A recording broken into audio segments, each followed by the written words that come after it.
So I'm Mac, and I didn't know what to do for my boyfriend for Christmas. So I created this since we've been together for a year now, as kind of an honor to him and how we first met. So, Merry Christmas, KJ. Well, to understand how he and I started talking, you have to kind of get a little backstory. So, we're both juniors in college now, and we met each other freshman year. It was not love at first sight per se, but something. Now, I lived in the fourth floor, and he lived in the first floor of the same dorm. Every single time that I'd go down there to practice, this room was always bumping. No matter what, I'd hear a hello, howdy, something from there. And when I tell you people were in there every single time I walked by, it did not matter if it was 2 in the morning or 1 in the afternoon. Something was going on. Now, I never actually looked in the room, just kind of had conversations outside of it. So this one day I'm going to lunch and I have nobody with me, no teammates, no friends. I'm just kind of like, okay, I'm hungry. Where am I going to sit? So I'm walking around a little confused, not quite, but I hear a hello, and I'm like, wait a minute, you're the hello guys. And so that introduces me to the Three Amigos, KJ, who, like I said, basketball player, my current boyfriend, Scotty, the swimmer, who I believe everyone who has ever met him has seen him with his shirt off at least once in their life, and Kagan, who is definitely going to be a future surgeon or doctor, something in the medical field.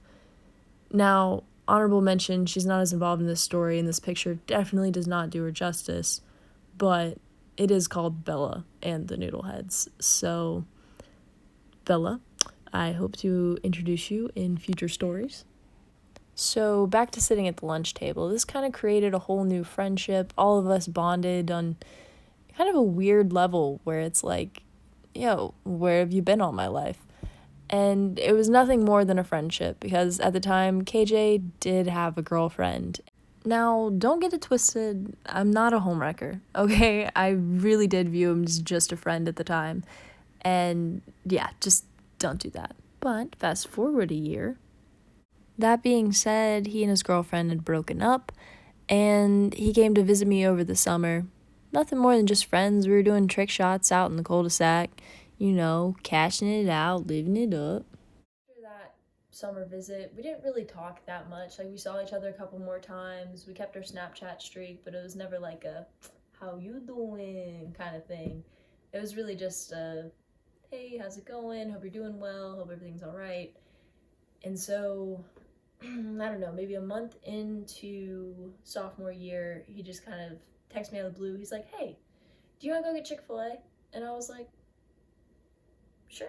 I mean, who says no to free food? The conversation on the way back from Chick-fil-A actually got super deep, and so he made an excuse to come back to my dorm room later to finish our conversation and have some math tutoring, though to this day I'm still not sure if he needed.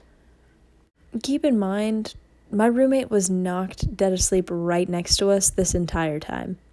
But he kind of leaned over after we had finished the math, and he'd reached in his bag and said, I know it's not a ring, but I have this pencil for you. He handed me the pencil, and he's like, I know it's not traditional in a sense, but I want it to mean something. I wanted to give you something.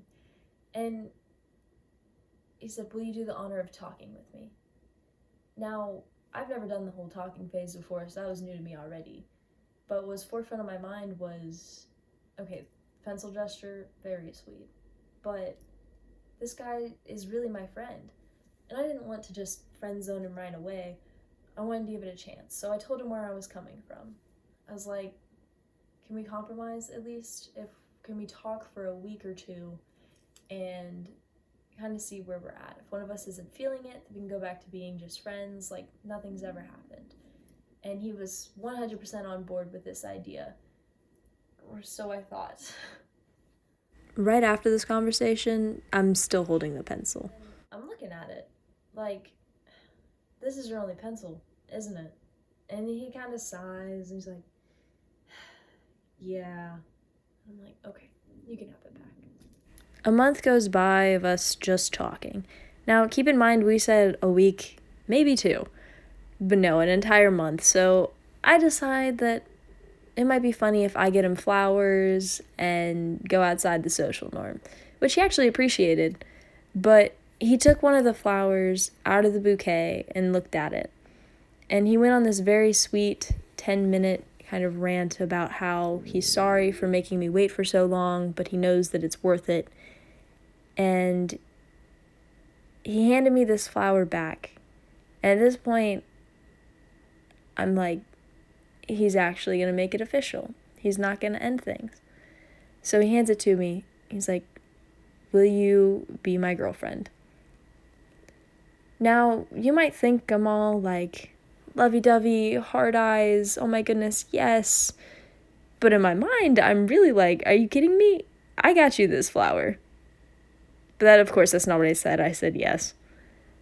And that's kind of the story of how KJ and Mack came to be.